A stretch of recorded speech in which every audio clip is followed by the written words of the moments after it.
The auction block stood in the center of Millfield's dusty main street like a wooden gallows, and Martha Calloway knew she was meant to be its next victim.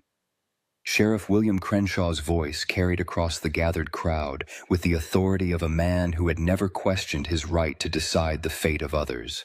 "The Calloway Ranch debt stands at $847, he announced, his weathered hands gripping the legal papers that might as well have been her death warrant. "Property to be sold at public auction this coming Saturday, unless payment is made in full." Martha felt the weight of every eye in town pressing against her black mourning dress. The fabric clung to her shoulders in the October heat, and she could smell the mixture of horse sweat, tobacco, and unwashed bodies that always gathered when vultures sensed fresh carrion. Her late husband's debts had been growing like tumbleweeds in a windstorm, but she had hoped for more time. "Now, Mrs. Calloway," Crenshaw continued, his pale blue eyes finding hers across the crowd, "Texas law gives you the right to keep your homestead if you can prove you're capable of working the land. But a woman alone," he let the words hang in the air like smoke from a dying fire. The gathered ranchers and townsmen nodded their agreement. Samuel Hendricks, her brother-in-law, stepped forward with the eager stride of a man who smelled opportunity in tragedy. His boots kicked up small clouds of dust with each step.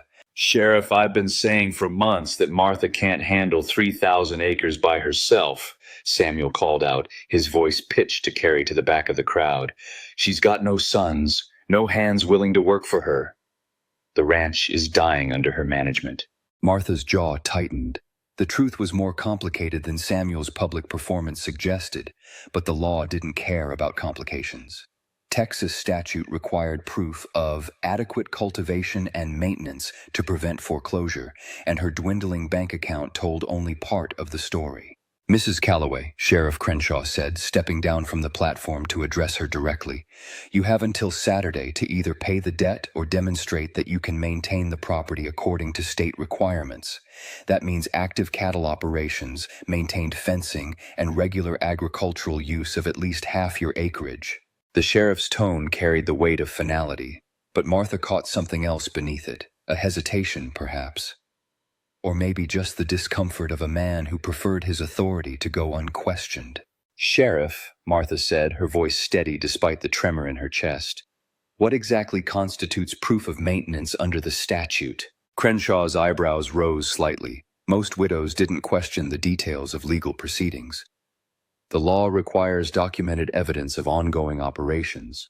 Livestock counts, fence repairs, crop yields if applicable.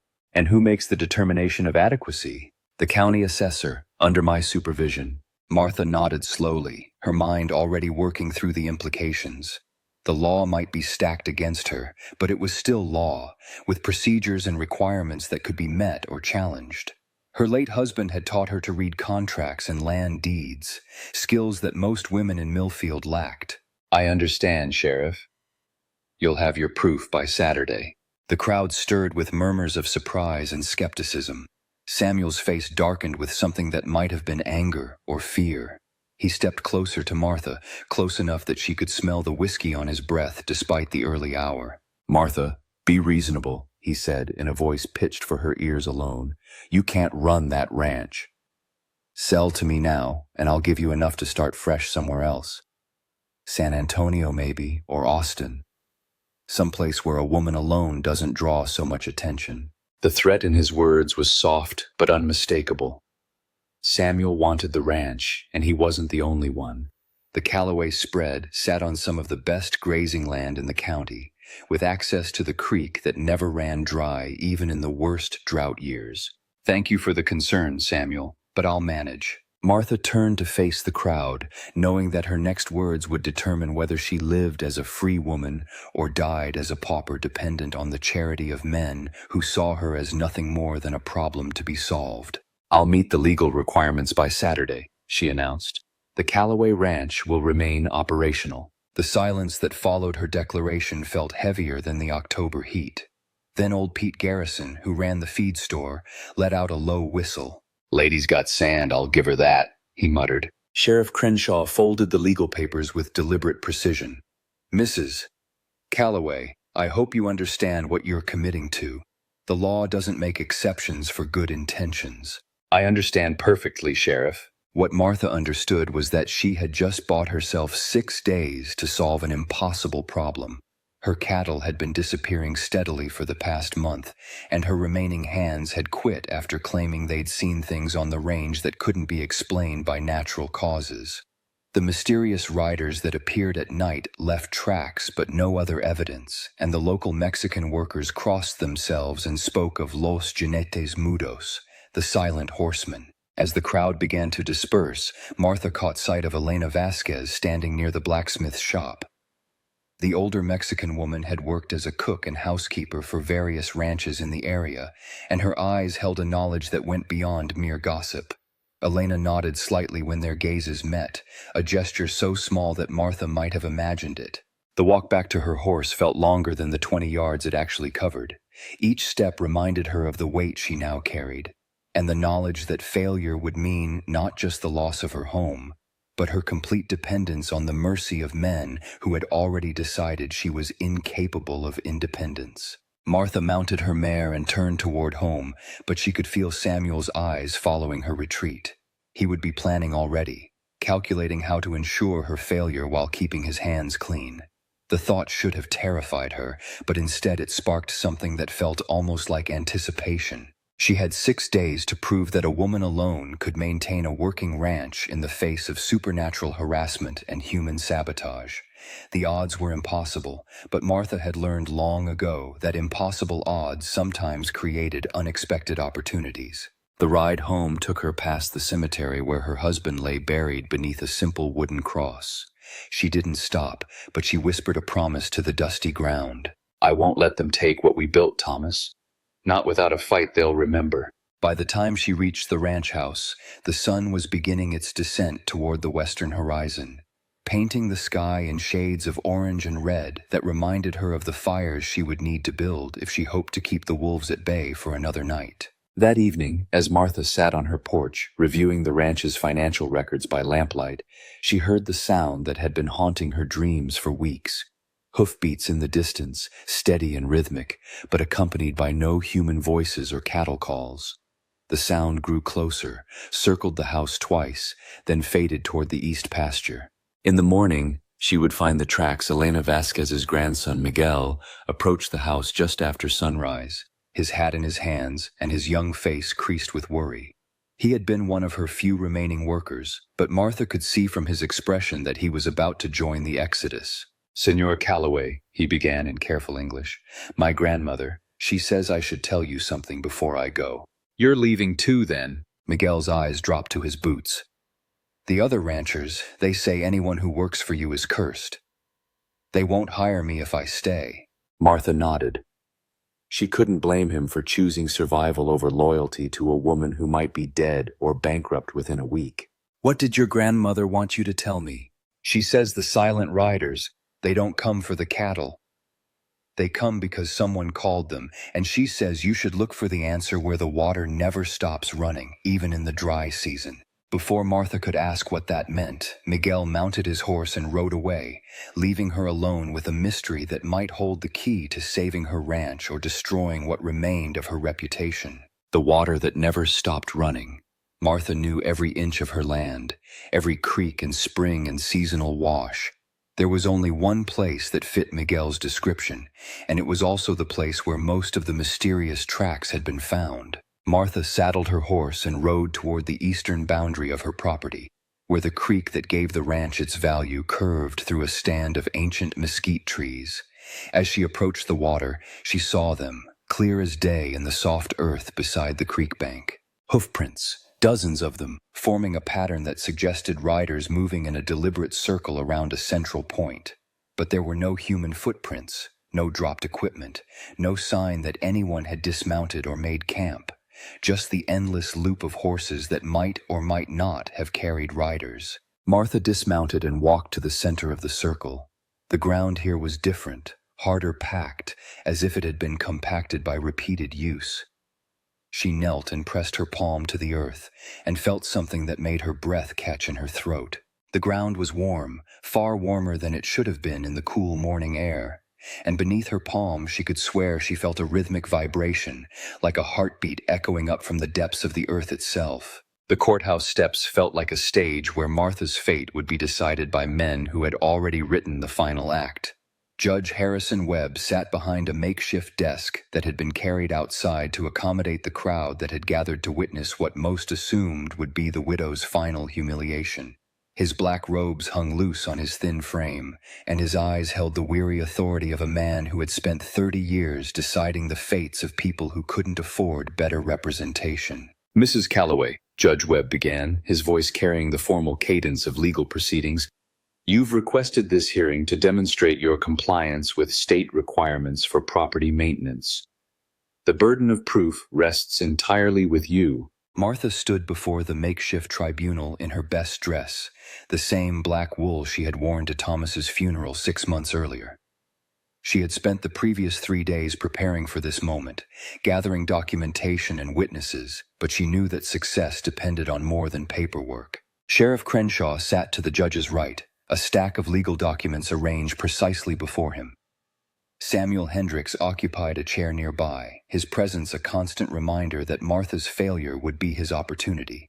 The gathered crowd included most of the town's prominent ranchers, their faces showing the skeptical interest of men watching a circus act they expected to end badly. Your Honor, Martha said, stepping forward with the leather portfolio that contained her carefully prepared evidence.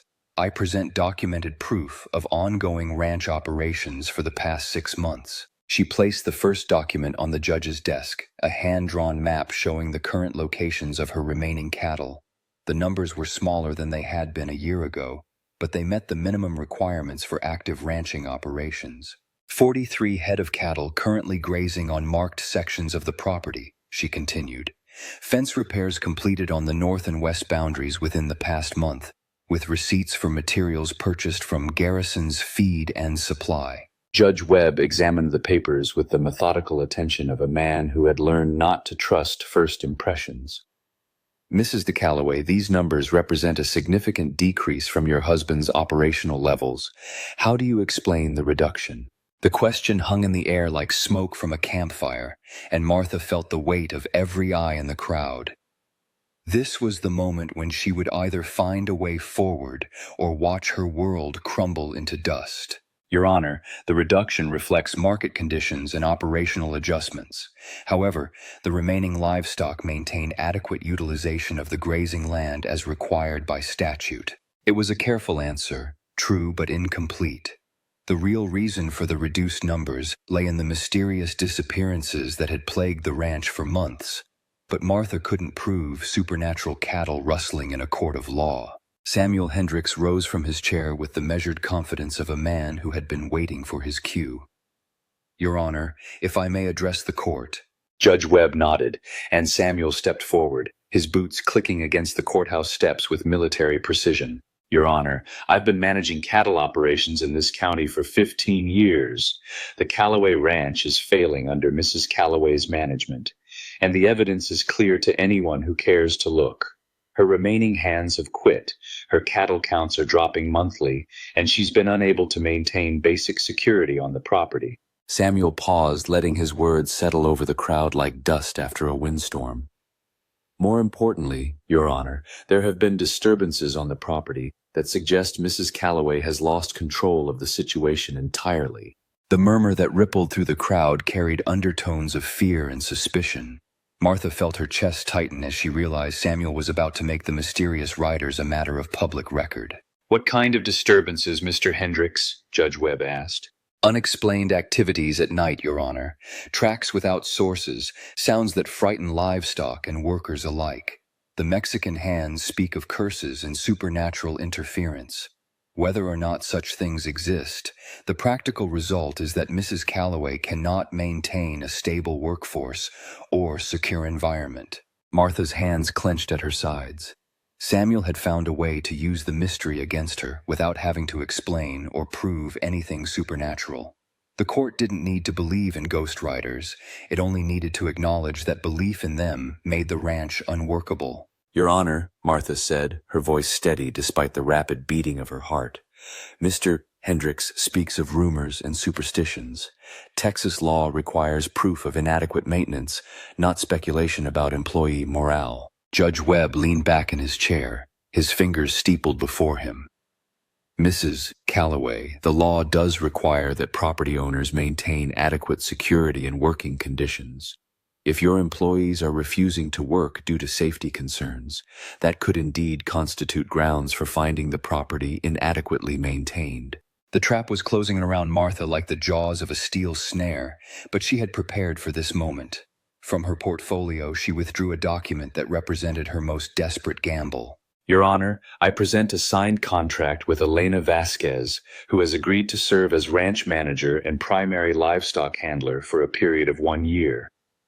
Ms. Vasquez has 30 years of experience in cattle operations and is willing to maintain full-time residence on the property. The crowd stirred with surprise. Elena Vasquez was known throughout the county as one of the most skilled ranch workers available, but she had never before agreed to work for a woman independently. Judge Webb examined the contract with raised eyebrows. Mrs. Vasquez, are you present to confirm this arrangement? Elena stepped forward from her position at the back of the crowd. She wore her best dress, a deep blue cotton that contrasted sharply with the weathered brown of her hands and face. Her gray hair was pulled back in a severe bun, and her dark eyes held the quiet authority of a woman who had earned respect through decades of competent work. See, Your Honor. Yes, Your Honor. I have agreed to work for Senora Calloway. And you're aware of the alleged disturbances on the property? Elena's expression didn't change, but Martha caught the slight tightening around her eyes. Your Honor, I have worked on many ranches. There are always challenges. I am not afraid of hard work or difficult conditions. Samuel Hendricks stood again, his face showing the first signs of genuine concern. Your Honor, Mrs. Vasquez is certainly qualified, but one employee cannot constitute adequate staffing for a 3,000-acre operation. Mr. Hendricks raises a valid point, Judge Webb said. Mrs. Calloway, can you demonstrate that this arrangement provides sufficient labor for your operational needs? Martha had expected this challenge, but her response required revealing information she had hoped to keep private. From her portfolio, she withdrew a final document, this one bearing the official seal of the county assessor's office. Your Honor, I present a revised operational plan that reduces active ranching to 1,500 acres, with the remaining property held in reserve grazing. This arrangement meets all legal requirements while acknowledging current resource limitations. The document represented Martha's willingness to cut her operations in half, a sacrifice that would barely keep the ranch profitable, but might satisfy the court's requirements. Judge Webb studied the papers with the thorough attention of a man who understood that his decision would set a precedent for other cases. Mrs. Van Calloway, this revised plan appears to meet minimum legal standards, assuming Mrs. Vasquez can indeed fulfill her contractual obligations. However, the court must also consider the broader question of public safety and community stability. Martha felt the ground shifting beneath her feet like sand in an hourglass. Your Honor, I'm not certain what you mean. Mrs. Calloway, there have been complaints from neighboring ranchers about disturbances that seem to originate on your property. While the court cannot rule on the supernatural, it must consider the practical effects of such disturbances on the community. Sheriff Crenshaw leaned forward, his weathered hands clasped before him. Your Honor, I've received multiple reports of unusual activities in the area around the Calloway Ranch. While I cannot verify the exact nature of these activities, they have created sufficient concern among local residents to warrant investigation. The sheriff's words carried the weight of law enforcement authority, and Martha realized that her legal victory might be meaningless if the court decided she represented a threat to community peace. Your Honor, she said, her voice carrying a desperation she tried to keep hidden. I cannot be held responsible for the fears and superstitions of my neighbors. If there are actual crimes or violations of law on my property, I welcome investigation, but speculation and rumor cannot be grounds for legal action. Judge Webb was silent for a long moment, his eyes moving between Martha, the documentation she had provided, and the faces of the crowd that had gathered to witness her judgment. When he finally spoke, his voice carried the careful neutrality of a man walking a tightrope between law and community pressure. Mrs. Calloway, your documentation appears to satisfy the minimum legal requirements for property maintenance. However, the court is concerned about the ongoing disturbances and their effect on community stability. Martha's heart began to beat faster as she sensed the direction of the judge's thinking. Therefore, the court will grant you a provisional approval, subject to monthly review for a period of 6 months. You will be required to submit detailed reports of all ranch activities, and any further complaints from neighboring properties will trigger immediate re-examination of this decision. The provisional approval was both victory and defeat, a legal limbo that kept her ranch but under constant scrutiny. Martha nodded her acceptance, knowing that she had won only the right to continue fighting. As the crowd began to disperse, Elena Vasquez approached with the quiet stride of a woman who had made her decision and intended to see it through. Senor Calloway, we should speak privately about the work ahead. Martha nodded, but as they walked toward her horse, she caught Samuel's eye. His expression held the cold calculation of a man who had lost this battle, but not the war. That evening, as Martha and Elena sat on the ranch house porch discussing the practical details of their arrangement, the sound of hoofbeats echoed across the eastern pasture. Elena's weathered hands stilled on her coffee cup, and her dark eyes turned toward the sound. "They come every night now," Martha said. See, they are waiting. Waiting for what? Elena's answer came so quietly that Martha almost missed it over the sound of the wind through the mesquite trees. For you to understand what they want. The hoofbeats circled the house 3 times, then faded toward the creek where Martha had found the warm earth and the endless tracks. As the sound disappeared into the night, Elena stood and walked to the edge of the porch, her eyes fixed on the darkness beyond the lamplight. "Senor Calloway, there are things about this land that your husband never told you. Things that the Mexican families have known for generations but keep to themselves because the Anglo ranchers do not wish to hear them." Martha joined Elena at the porch rail, feeling the October wind cut through her shawl like a blade made of winter. "What kinds of things? Tomorrow, when the sun is high, I will show you. Tonight, we should go inside and bar the doors. The riders, they are growing bolder." As if summoned by Elena's words, the hoofbeats returned, closer now, circling the house with a precision that suggested intelligence and purpose. Martha found herself counting the rhythm, noting the exact timing of each circuit, as if the pattern held some meaning she might eventually decipher. The sound stopped directly in front of the porch, and for a moment, Martha could swear she heard breathing. That was not quite human, though she could see nothing in the darkness beyond the reach of the lamp. The morning sun cast long shadows across the creek bed as Elena led Martha through the mesquite grove toward the place where the mysterious tracks converged. Elena moved with the purposeful stride of a woman who had walked this path before, her weathered boots finding secure footing on the uneven ground without conscious thought. "Your husband, he knew about the old agreement," Elena said as they approached the water's edge, "but he thought it was just Mexican superstition, something to humor the workers with but not take seriously." Martha followed Elena to the exact spot where she had felt the warm earth and rhythmic vibrations. In the clear morning light, the circle of hoofprints seemed even more pronounced, worn deep into the ground by countless nights of repetition. What agreement! Elena knelt beside the creek and placed her palm flat against the packed earth at the center of the circle. "When the Spanish first came to this valley, they made a deal with something that was already here. Something old that had been watching over the water and the grass for longer than anyone could remember." The older woman's voice carried the weight of stories passed down through generations, tales that lived in the spaces between official history and documented fact. Martha knelt beside her, feeling again the strange warmth that seemed to pulse up from the earth itself. The Spanish called it El Guardián de las Aguas, the guardian of the waters. They promised to respect the old ways, to leave offerings at the sacred places, to never take more from the land than they gave back. In return, the guardian would protect their cattle and ensure the water never failed. Martha pressed her own palm to the warm earth, and this time she felt something more than vibration.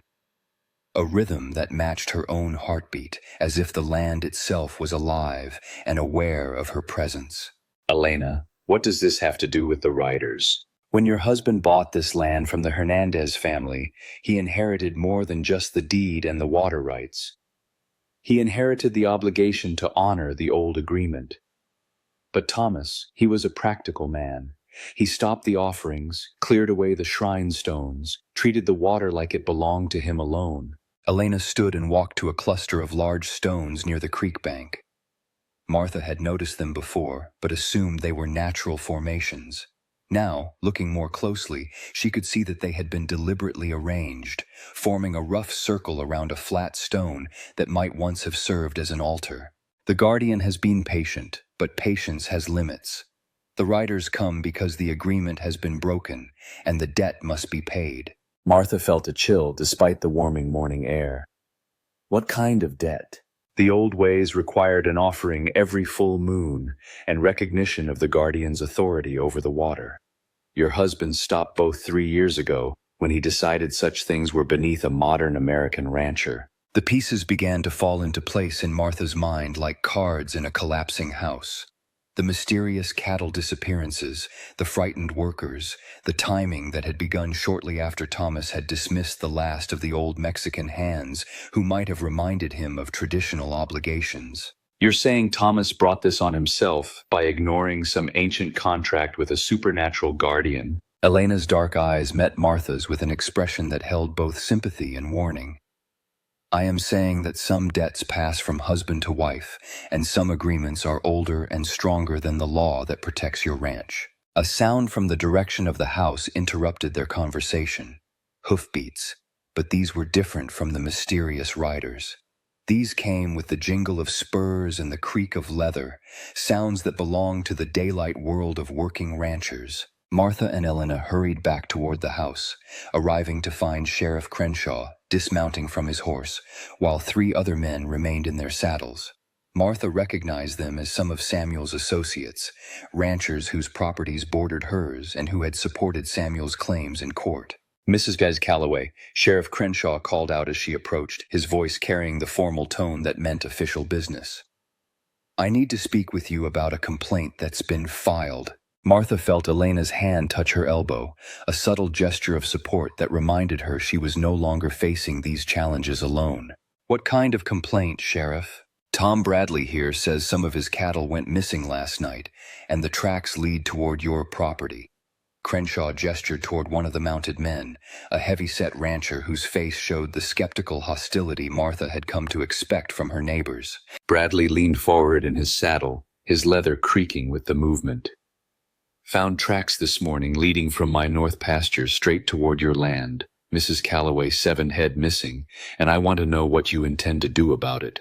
The accusation hit Martha like cold water. If Bradley's cattle had indeed wandered onto her property, she could be held legally responsible for their return or replacement. But if they had been taken by the same mysterious force that had been plaguing her own ranch, she had no way to prove her innocence.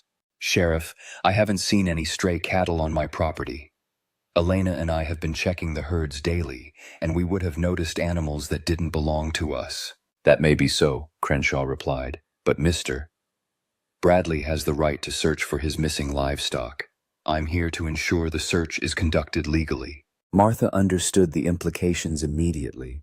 A search of her property would reveal the reduced state of her own herds and might uncover evidence that could be used to challenge her court victory. More importantly, if Bradley's cattle were found on her land, she could be charged with theft regardless of how they had gotten there. Of course, Sheriff. We have nothing to hide. The search party spread out across Martha's property with the systematic efficiency of men who knew their business. Martha and Elena followed at a distance, watching as the men examined water sources, checked fence lines, and counted the cattle they encountered. What they found was worse than Martha had feared. Not Bradley's missing cattle, but evidence that more of her own livestock had disappeared during the night. The eastern pasture, which should have held 12 head, was completely empty. Mrs. Calloway, Sheriff Crenshaw said as the search party regrouped near the house, your cattle counts don't match the numbers you provided to the court yesterday. Martha's mouth went dry. The legal implications were immediate and catastrophic. If she had provided false information to the court, her provisional approval could be revoked immediately. Sheriff, those cattle were here yesterday evening when Elena and I made our count. I can't explain where they've gone. Bradley dismounted and approached with the confident stride of a man who smelled victory. Sheriff, seems to me like Mrs. Calloway's been playing fast and loose with the truth. Maybe her missing cattle and mine disappeared together, if you catch my meaning. The suggestion hung in the air like gun smoke. Bradley was implying that Martha had sold cattle to cover her debts while reporting them as still present for legal purposes. It was a serious charge that could result in criminal prosecution. Now hold on, Elena said, stepping forward with the quiet authority of a woman who had earned respect through decades of honest work. I was here when we counted those cattle yesterday, and I will swear to that in court. No offense, Mrs. Vasquez, Bradley replied, but you work for Mrs. Calloway now. Your word might not carry the same weight as an independent witness. Sheriff Crenshaw removed his hat and ran his fingers through his thinning hair, a gesture Martha had learned to recognize as a sign that he was weighing legal complexities against political pressures. Mrs. Calloway, I'm going to need a full accounting of your livestock with dates and witnesses for any recent sales or transfers. Until this matter is cleared up, you're under investigation for possible fraud and theft. The words hit Martha like physical blows, each syllable representing another step toward the loss of everything she had fought to preserve. But as she stood there feeling the weight of official suspicion, she noticed Elena's expression had changed. The older woman was looking toward the eastern pasture with an intensity that suggested she had seen or understood something the men had missed. Sheriff, Elena said quietly, perhaps you should look at the tracks more carefully before you decide what happened here. Crenshaw followed Elena's gaze toward the eastern boundary, where the mesquite grove concealed the creek and the mysterious circle of hoofprints. What kind of tracks, Mrs. Vasquez? The kind that might explain where all the missing cattle have gone, both Senora Calloway's and Senor Bradley's. Elena began walking toward the creek with the determined pace of a woman who had decided to reveal a dangerous secret. Martha hurried to catch up, her heart racing as she realized Elena was about to expose the supernatural elements that had been carefully kept out of legal proceedings. The search party followed reluctantly, their skepticism evident in muttered comments and exchanged glances. But when they reached the creek bed and saw the elaborate pattern of hoofprints that circled the warm earth, the muttering stopped. Jesus Christ, Bradley whispered, his voice carrying a note of fear that hadn't been there moments before. The tracks were more extensive than Martha had realized, forming not just one circle, but multiple overlapping patterns that suggested hours of repetitive movement. More disturbing still, the prints showed no variation in depth or spacing, as if the horses that made them never tired, never stumbled, never broke their measured pace. Sheriff Crenshaw knelt beside the tracks, his experienced eyes noting details that civilian observers might miss. These prints are fresh, maybe from last night, but I don't see any human footprints, no signs that riders ever dismounted. There's more, Elena said, leading them to the cluster of stones that marked the ancient shrine. This place has been sacred to the local people for generations. The cattle come here because they are called, and they do not leave because they cannot refuse the call. Bradley's face had gone pale beneath his weathered tan. Mrs. Vasquez, are you saying some kind of spirits are stealing our cattle? I am saying that debts must be paid, and agreements must be honored. The cattle are not stolen, Senor Bradley.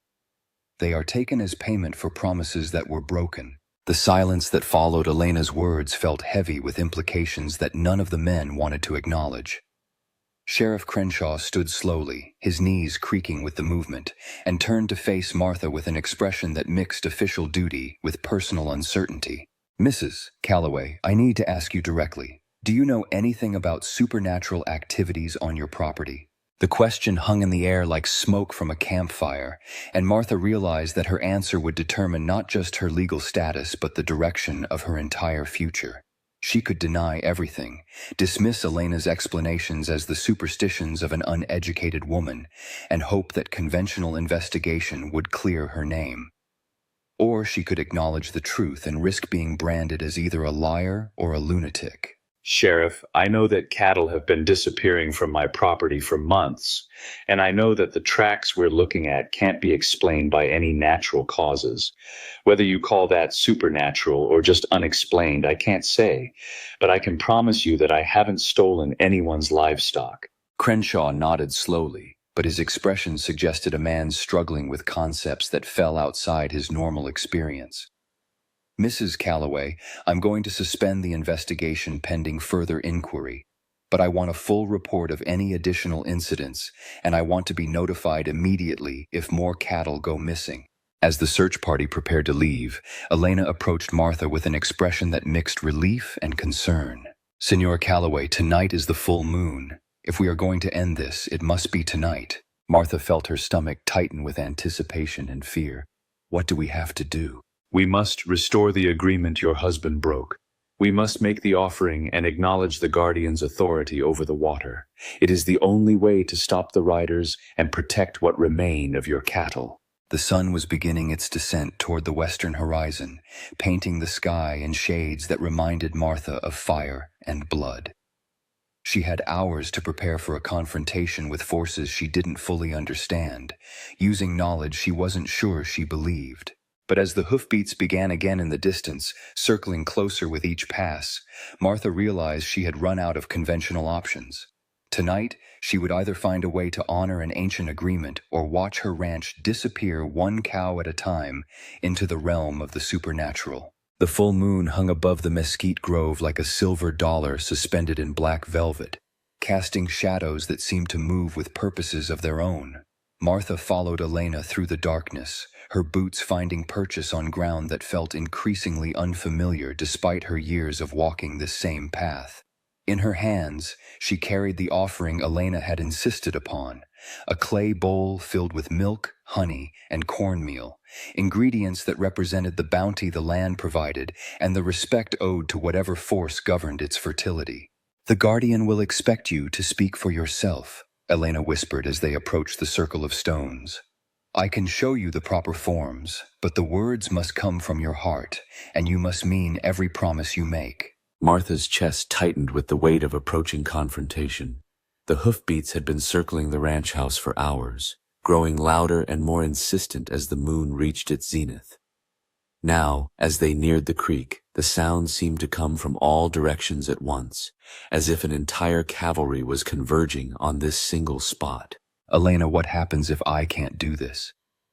What happens if the guardian refuses to accept my offering? Elena's weathered face turned toward Martha in the moonlight, her dark eyes reflecting a knowledge earned through decades of living between two worlds.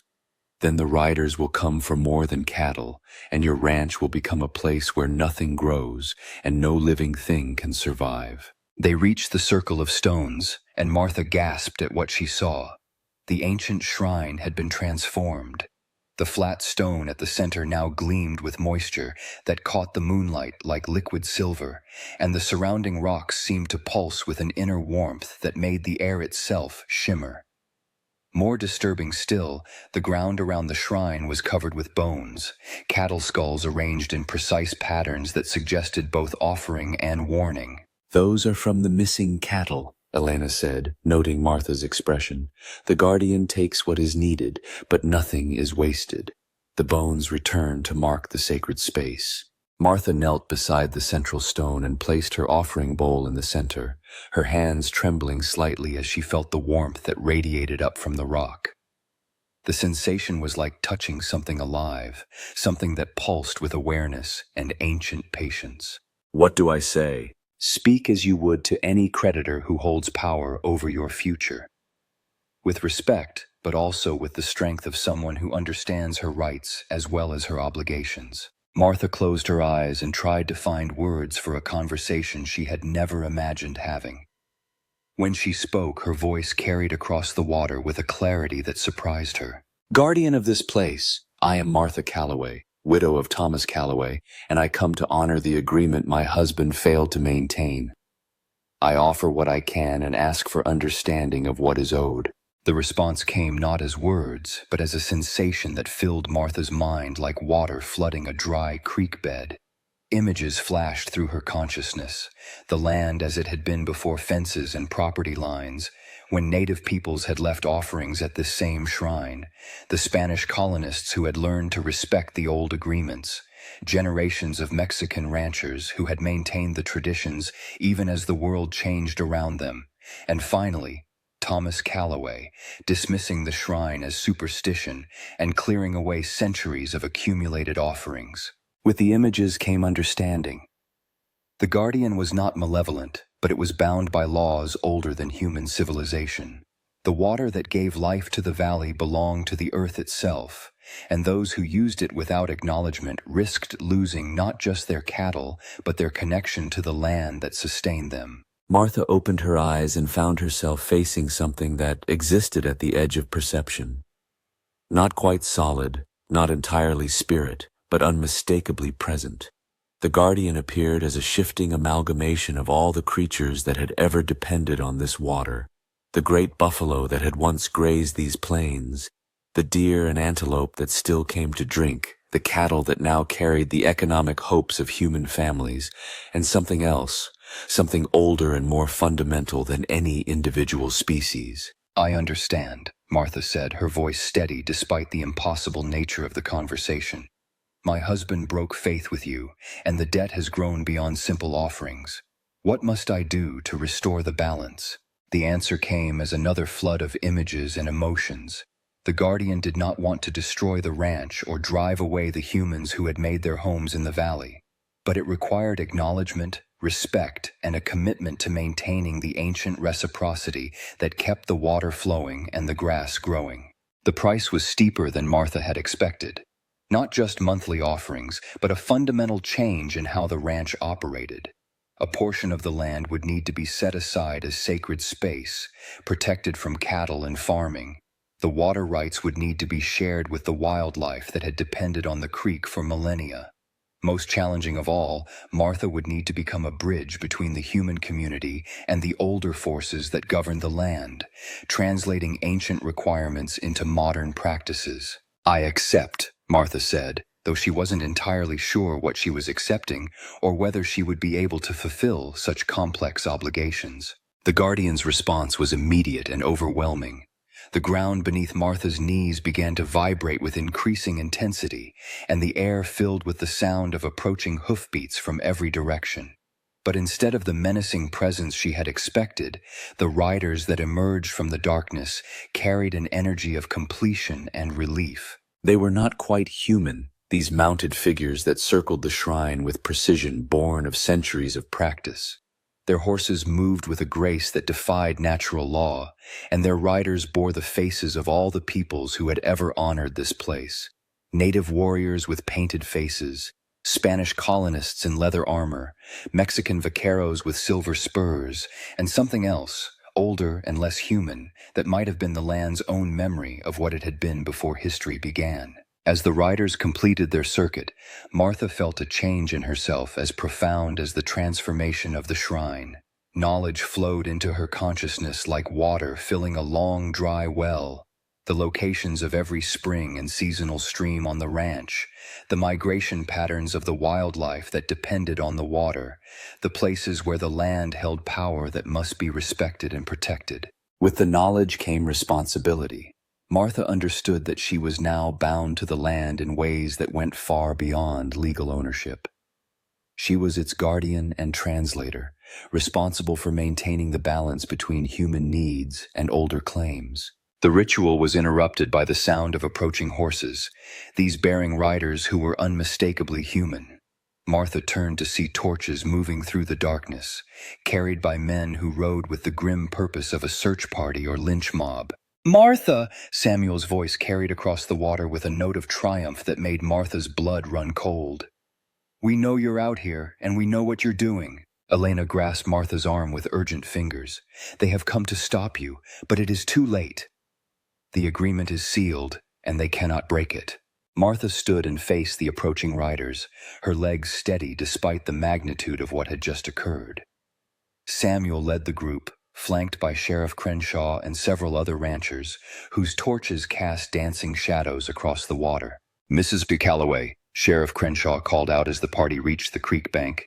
"We received reports of disturbing activities on your property. I need you to step away from whatever you're doing and come with us." "Sheriff, I'm conducting legal activities on my own land." Samuel dismounted with violent energy, his boots hitting the ground like hammer blows. "Legal? Martha, you're practicing witchcraft or devil worship or God knows what kind of heathen nonsense. This ends now." The confrontation Martha had been dreading was finally upon her, but she found herself responding with a calm that surprised her. The knowledge the guardian had shared included understanding of her legal rights and the limits of her neighbor's authority. "Samuel, my religious practices are protected by law, and my land use is governed by the court's decision. Unless you have evidence of actual criminal activity, you have no authority here." "Evidence?" Samuel's voice rose with indignation. "Martha, you've been stealing cattle and blaming it on ghosts. You've been conducting pagan rituals that terrify decent Christian people. That's evidence enough for any reasonable person." Sheriff Crenshaw stepped between them, his weathered hands raised in a gesture that called for calm. "Mrs. Calloway, I need to understand what's been happening here. The reports we've received suggest activities that go beyond normal ranching operations." Martha looked around the circle of men, noting their expressions of fear, suspicion, and hostility. These were her neighbors, people she had known for years, but they regarded her now as something dangerous and foreign. "Sheriff, I've been trying to solve the problem of disappearing cattle by learning about the traditional practices of the Mexican families who worked this land before us. Elena has been teaching me about water ceremonies and land blessing that might help protect the livestock." It was a carefully worded explanation that contained truth without revealing the full scope of what had occurred. Martha could see Crenshaw weighing her words against the political pressures represented by the men who surrounded him. "Mrs. Calloway, these traditional practices, do they involve supernatural elements that might frighten your neighbors?" The question was delicately phrased, giving Martha room to deny or minimize the supernatural aspects while acknowledging the community's concerns. But before she could answer, Elena stepped forward with the quiet authority of a woman who had decided to speak her truth regardless of consequences. "Sheriff, this land has been sacred to my people for generations. The ceremonies we perform here are no different from the prayers you say in your church, except that ours are older and more closely connected to the earth that sustains all of us." Elena's words carried the weight of cultural authority, and Martha could see their effect on the gathered men. Several of them looked uncomfortable with the idea of interfering with religious practices, even if those practices differed from their own beliefs. But Samuel was not deterred by such considerations. "Elena, you can dress this up in pretty words about tradition and religion, but what's happening here is cattle theft disguised as superstition. Martha's using your people's beliefs to cover up her criminal activities." The accusation hung in the air like smoke from a signal fire, and Martha realized that Samuel had found a way to attack both her and Elena simultaneously.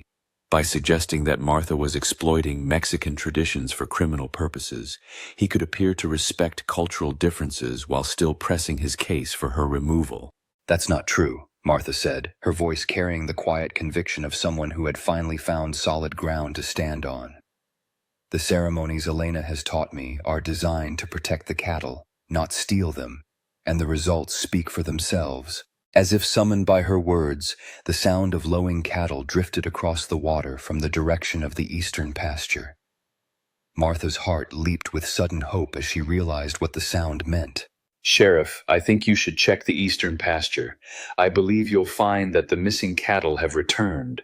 The search party moved toward the sound with the cautious excitement of men who had not expected their investigation to yield concrete results. What they found was more than Martha had dared to hope, not just her own missing cattle, but Bradley's 7 head as well, all grazing peacefully in the moonlit pasture as if they had never been anywhere else. "I'll be damned," Bradley muttered, his voice carrying amazement rather than suspicion. "There they are, all of them, looking fat and happy as you please." Sheriff Crenshaw approached the cattle with the methodical care of a man trained to observe evidence. "Mrs. Calloway, these animals show no signs of stress or mistreatment. Where have they been for the past several days?" Martha met his gaze steadily, knowing that her answer would determine whether the night's events were seen as resolution or escalation.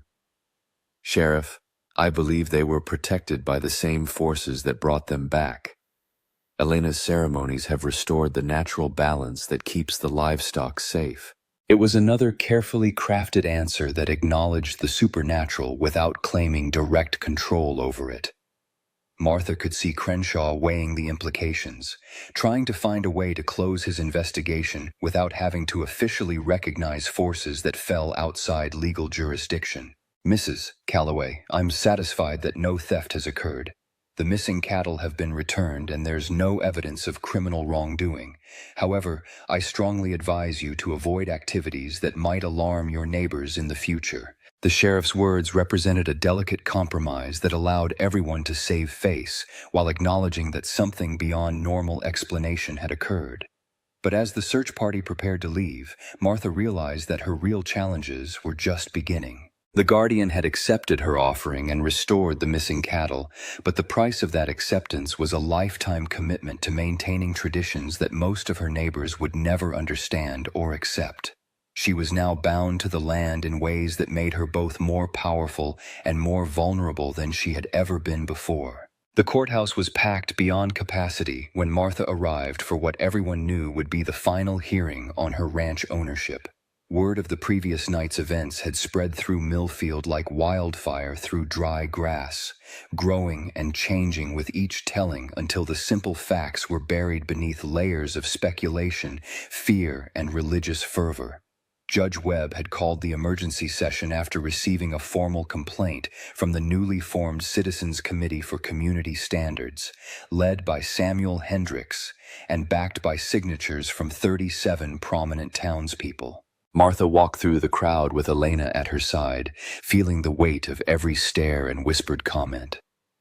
The women pulled their shawls tighter and made small signs of the cross, while the men studied her with the careful attention reserved for dangerous animals.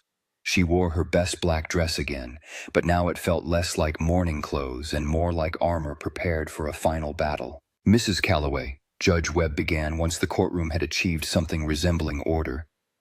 This court has received serious allegations regarding activities on your property that may constitute a threat to public safety and community standards. You have the right to respond to these charges before I make my final determination regarding your ranch ownership. Samuel stood at the plaintiff's table surrounded by documents and witnesses, his face showing the confident satisfaction of a man who believed victory was within his grasp. Behind him sat representatives from every major ranch in the county, united for perhaps the first time in their shared conviction that Martha Calloway had crossed a line that could not be ignored. Your Honor, Samuel began, his voice carrying the formal cadence of prepared remarks. The evidence will show that Mrs. Calloway has engaged in practices that endanger both livestock and human safety.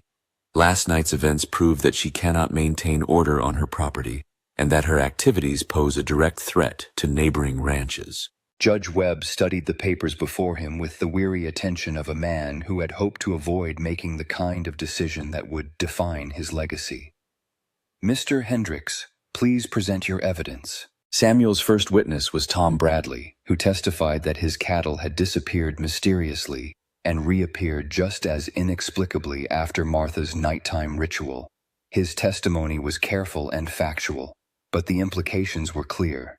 Martha possessed some form of supernatural power that allowed her to control livestock that did not belong to her. Mr. Bradley, Judge Webb asked, are you suggesting that Mrs. Calloway used supernatural means to steal and return your cattle? Bradley shifted uncomfortably in the witness chair. Your Honor, I'm not saying I understand what happened, but I know my cattle disappeared from my land and showed up on hers after she performed some kind of ceremony at midnight. That's not natural, and it's not right. The next witness was Reverend Marcus Stone from the First Baptist Church, a thin man with burning eyes who spoke with the absolute certainty of someone who had never doubted his own righteousness.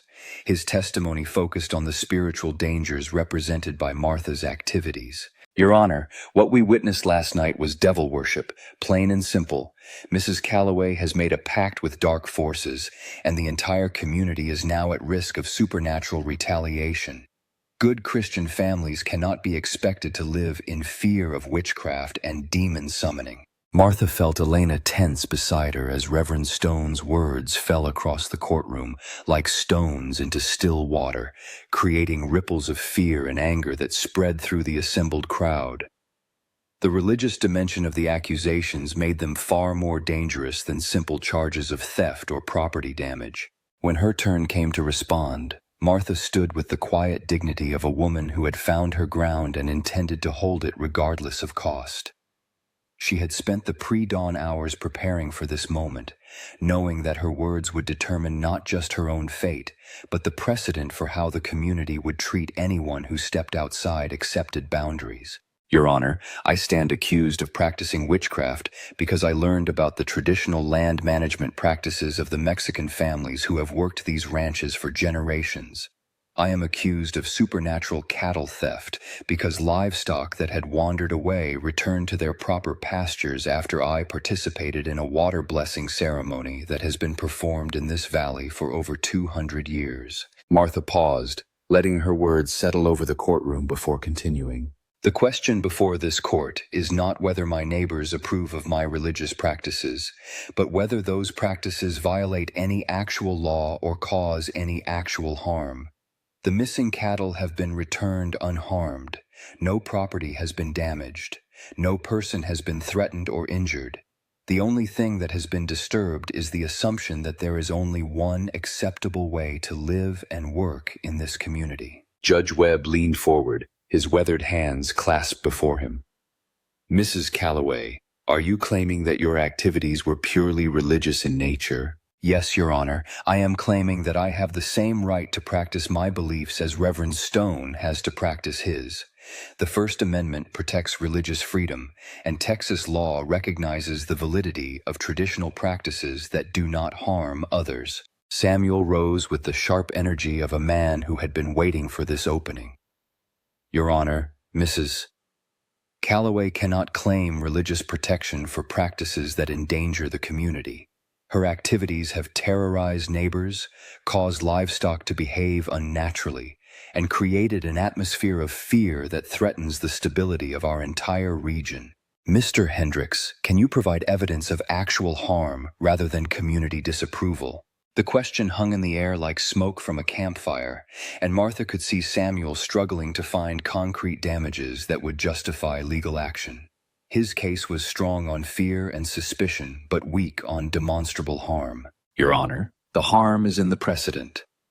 If we allow Mrs. Calloway to continue these practices, we open the door for every kind of superstitious nonsense and foreign influence.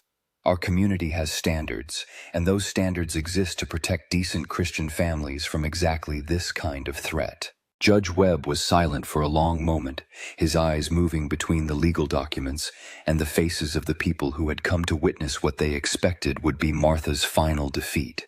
When he finally spoke, his voice carried the careful neutrality of a man walking between competing pressures. Mrs. Calloway, while I cannot find legal grounds to prohibit your religious practices, this court is concerned about the effect of those practices on community harmony. Therefore, I am prepared to offer a compromise solution. Martha's heart began to beat faster as she sensed the direction of the judge's thinking. You may retain ownership of your ranch, but you will be required to cease all activities that involve supernatural elements or traditional practices that disturb your neighbors. You will manage your property according to conventional ranching methods, and you will refrain from any further ceremonies or rituals that might alarm the community. The proposed compromise was both victory and defeat, allowing Martha to keep her land while forcing her to abandon the spiritual connection that had made that victory possible. She could see Elena's face from the corner of her eye, noting the older woman's expression of quiet disappointment. Your Honor, with respect, you are asking me to abandon practices that are essential to the proper management of my land. The ceremonies I have learned are not entertainment or rebellion. They are practical techniques for maintaining the balance between human activity and natural forces. Mrs. Calloway, this court cannot recognize supernatural forces as legitimate factors in land management decisions. Martha took a deep breath, knowing that her next words would either secure her future or destroy it entirely. Your Honor, I respectfully decline your compromise. I will not abandon practices that have proven effective in protecting my livestock and maintaining my property. If that means losing my ranch, then that is a price I am prepared to pay for the right to practice my beliefs freely. The silence that followed Martha's declaration felt heavy enough to crush the courthouse walls. Judge Webb stared at her with an expression that mixed surprise, admiration, and concern. Mrs. Calloway, are you certain you want to reject this court's offer? The alternative may be complete loss of your property. I am certain, Your Honor. I would rather lose my ranch as a free woman than keep it as a prisoner of other people's fears. Samuel's face showed the triumphant satisfaction of a man who had maneuvered his opponent into an impossible position. But before Judge Webb could respond to Martha's declaration, the courthouse doors swung open with enough force to draw every eye in the room. Sheriff Crenshaw entered with the purposeful stride of a man carrying urgent news, followed by 3 Mexican men whose presence caused a stir of surprised murmurs throughout the courtroom. Martha recognized them as members of the Vasquez family and other long-established ranching families whose voices had rarely been heard in official proceedings. Your Honor, Sheriff Crenshaw said, approaching the bench with documents in his weathered hands. I apologize for the interruption, but new information has come to light that bears directly on these proceedings. Judge Webb accepted the papers with raised eyebrows. Sheriff, what kind of information? Your Honor, these gentlemen have come forward with historical documentation regarding land use agreements that predate current property deeds. They claim that Mrs. Calloway's activities are not only legal but required under original territorial agreements that are still binding under federal law. The courtroom erupted in surprised conversation as the implications of the sheriff's words began to sink in. Martha felt Elena's hand squeeze her arm in a gesture of quiet triumph, but she kept her expression carefully neutral as she watched Judge Webb examine the documents. The papers the Mexican ranchers had brought were old, some written in Spanish on parchment that showed the brown stains of age and careful preservation. As Judge Webb studied them, his expression grew increasingly troubled. Sheriff, these documents appear to be original Spanish land grants with provisions for traditional water rights and indigenous practices. If authentic, they would indeed create binding obligations that transcend individual property ownership. Samuel's confident expression cracked like ice under spring sun. Your Honor, surely you cannot give legal weight to foreign documents and pagan superstitions. Mr. Hendricks, these are not foreign documents. They are territorial agreements recognized by the Treaty of Guadalupe Hidalgo, which means they carry the force of federal law. If Mrs. Calloway's activities fall under the protection of these agreements, then this court has no authority to prohibit them. Martha felt the ground shifting beneath her feet as she realized that the battle she had thought she was fighting alone had actually been part of a larger struggle between different legal traditions and cultural authorities. The Mexican families had been waiting, watching, preparing to act when the moment was right. Elena stood and addressed the court with the quiet dignity of a woman speaking for her people's rights. Your Honor, the ceremonies Senora Calloway has learned are not her invention or rebellion. They are legal obligations that come with the land, recorded in documents that your government promised to honor when it took possession of this territory. Judge Webb set down the historical papers and looked around the courtroom with the expression of a man who had discovered that his simple property dispute had become a complex question of federal treaty law and cultural sovereignty. This court will need time to examine these documents and determine their legal standing. Until that examination is complete, I am suspending all proceedings regarding Mrs. Calloway's property rights. Samuel's face had gone pale with the realization that his carefully planned victory was slipping away.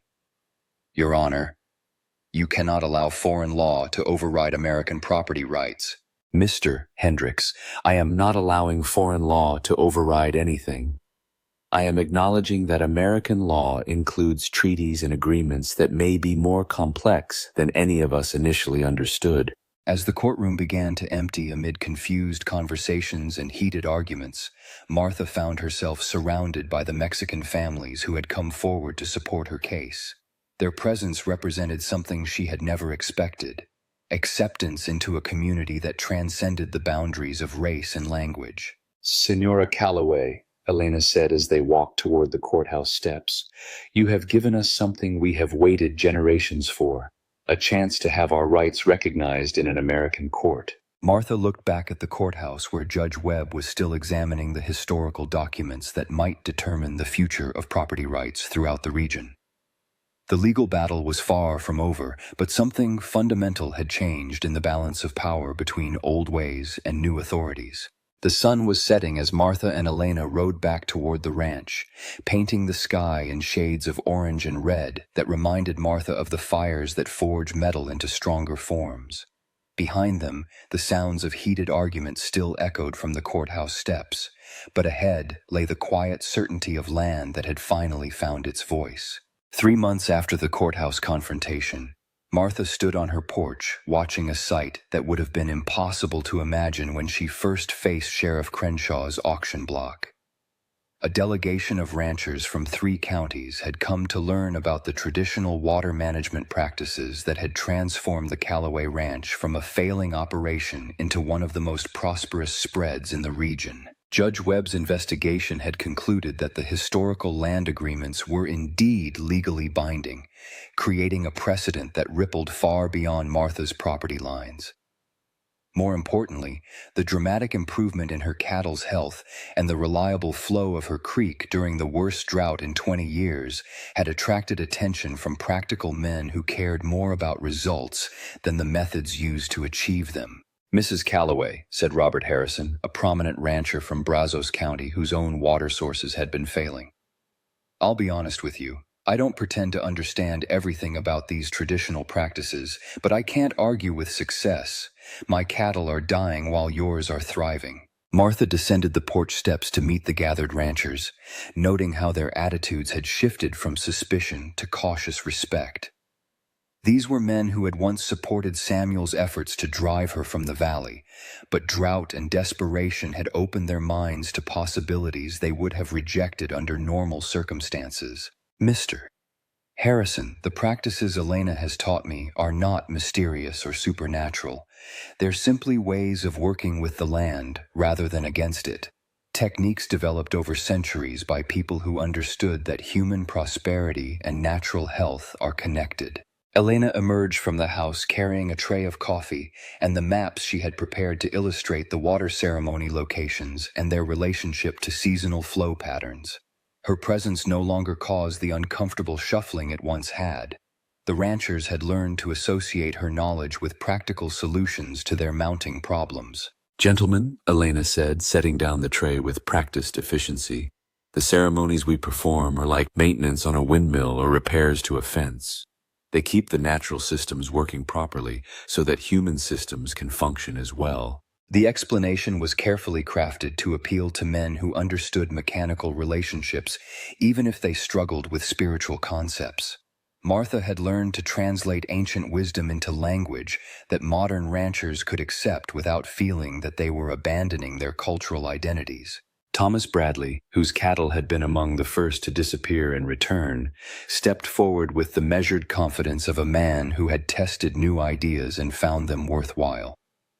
"Mrs. de Calloway, I've been working with Mrs. Vasquez's nephew to establish ceremony sites on my property, and I can report that we haven't lost a single head of cattle since the full moon ritual last month." The testimonial carried weight because it came from a man whose skepticism had been well documented during the courthouse proceedings.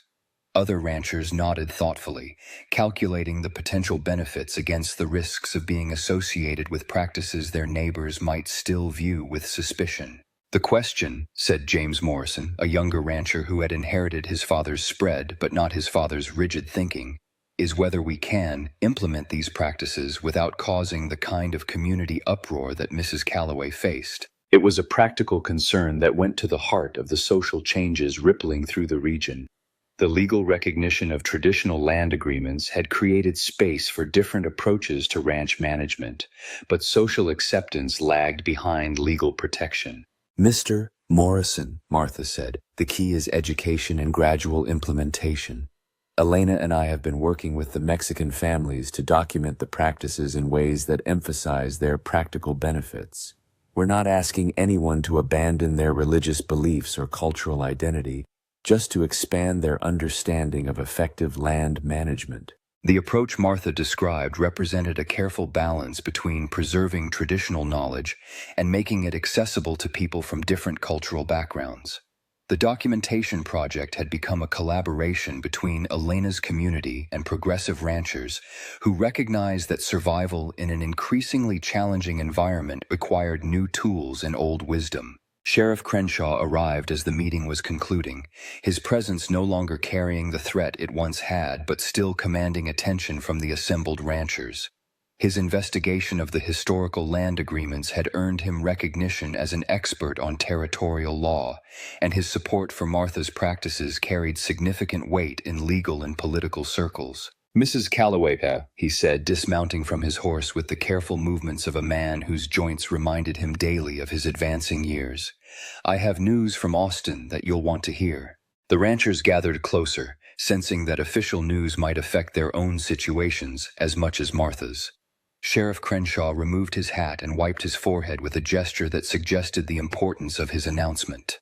The territorial agreements you've been operating under have been formally recognized by the federal court system as binding legal precedents. That means similar agreements throughout Texas and the Southwestern Territories are now subject to review and potential enforcement.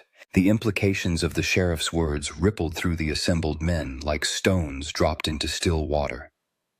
If traditional land agreements carried legal force throughout the region, then many current property arrangements might need to be reconsidered to account for obligations and rights that had been ignored for generations. Sheriff, Robert Harrison asked, what does this mean for ranchers who want to implement traditional practices on their own land?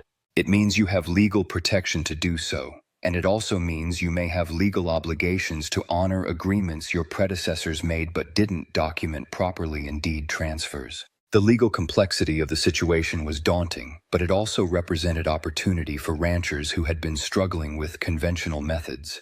Martha could see the calculations playing out behind the men's eyes as they weighed potential benefits against unknown risks. As the delegation prepared to leave, Elena approached Martha with the quiet satisfaction of a woman who had seen justice delayed but not denied. Senora Calloway, there is something I must tell you now that the immediate danger has passed. The guardian that we made agreement with, it has been waiting for generations for someone who could serve as a bridge between the old ways and the new people. You were chosen for this role before you ever knew it existed. Martha felt a chill despite the afternoon warmth. Elena, are you saying that Thomas's death and all the events that followed were somehow planned? Not planned, exactly. But the guardian works with the patterns that exist, guiding them toward outcomes that serve the land's long-term health. Your husband's rejection of the old agreements created the crisis, but your willingness to learn and adapt created the solution. The revelation was both comforting and troubling, suggesting that Martha's struggles had been part of a larger pattern she was only beginning to understand. But as she watched the departing ranchers discussing implementation plans and resource sharing, she realized that her individual story had become part of something much larger. That evening, as Martha sat on her porch, reviewing correspondence from ranchers, lawyers, and government officials who wanted to learn about traditional land management practices, she heard the familiar sound of approaching hoofbeats. But now the sound carried no threat, only the quiet acknowledgement of agreements honored and obligations met. The riders that emerged from the darkness were fewer in number than during the crisis months, and their presence felt more like a benediction than a warning. They circled the house once, paused at the creek where the shrine stones caught moonlight like gathered stars, then faded into the night with the satisfied dignity of guardians whose vigil had been successful. Elena joined Martha on the porch, bringing coffee and the comfortable silence of women who had shared danger and emerged stronger for the experience. The riders come less often now, Elena observed. But they still come. Sigh. They will always come because the agreement is not just for this generation, but for all the generations that will follow. You have accepted responsibility not just for your ranch, but for maintaining the balance between human needs and the older claims. Martha sipped her coffee and considered the weight of that responsibility. Her ranch was more prosperous than it had ever been, her legal position was secure, and her influence was growing throughout the region. But she was also bound to the land in ways that would shape every decision she made for the rest of her life. A letter from the territorial governor requesting a formal presentation on traditional land management practices lay open on her lap, representing opportunities she could never have imagined when she first stood on the courthouse steps facing an impossible debt. But success had brought new challenges and deeper obligations that would test her wisdom as much as her courage. Elena, do you think I made the right choice? Trading a conventional life for whatever this has become? Elena's weathered face turned toward Martha in the lamplight, her dark eyes holding the accumulated wisdom of a woman who had spent her life navigating between worlds. Senora Calloway, you did not trade one life for another. You discovered the life you were always meant to live, the one that serves purposes larger than your individual survival. In the distance, coyotes began their evening song, and Martha realized she could now distinguish their calls from the subtler sounds of the night spirits that also moved through the darkness. The knowledge Elena had shared had opened her senses to layers of existence she had never suspected, making her both more connected to the land and more responsible for its welfare. The next morning brought a letter that would have terrified Martha 6 months earlier, but now filled her with quiet anticipation. Samuel Hendricks requested a private meeting to discuss matters of mutual interest regarding property management and community relations. Martha smiled as she folded the letter, understanding that her brother-in-law's request represented not surrender, but recognition of changed circumstances. The balance of power in the valley had shifted, and even Samuel was smart enough to adapt to new realities when the alternative was irrelevance. The transformation of the Dust Ranch widow from desperate debtor to regional authority had taken less than a year, but Martha knew the real work was just beginning. She had opened a door between worlds that had been separate for too long, and keeping that door open would require constant vigilance, continuous learning, and the wisdom to balance competing interests without betraying the deeper agreements that made prosperity possible. As she prepared for another day of correspondence, meetings, and the endless small ceremonies that maintained her connection to the forces that governed the land, Martha reflected on how completely her life had been transformed by accepting obligations she had never chosen but could no longer imagine living without. The dust that had given the ranch its name still rose from the roads and pastures, but now it carried the scent of rain that came when needed and grass that grew stronger each season. The widow who had faced impossible odds alone had become the bridge that connected past wisdom to future possibilities, ensuring that the land would support life for generations yet to come. In the eastern pasture, cattle grazed peacefully under the morning sun, protected by agreements older than written law and stronger than human fear. The Dust Ranch had found its voice, and the valley would never be the same.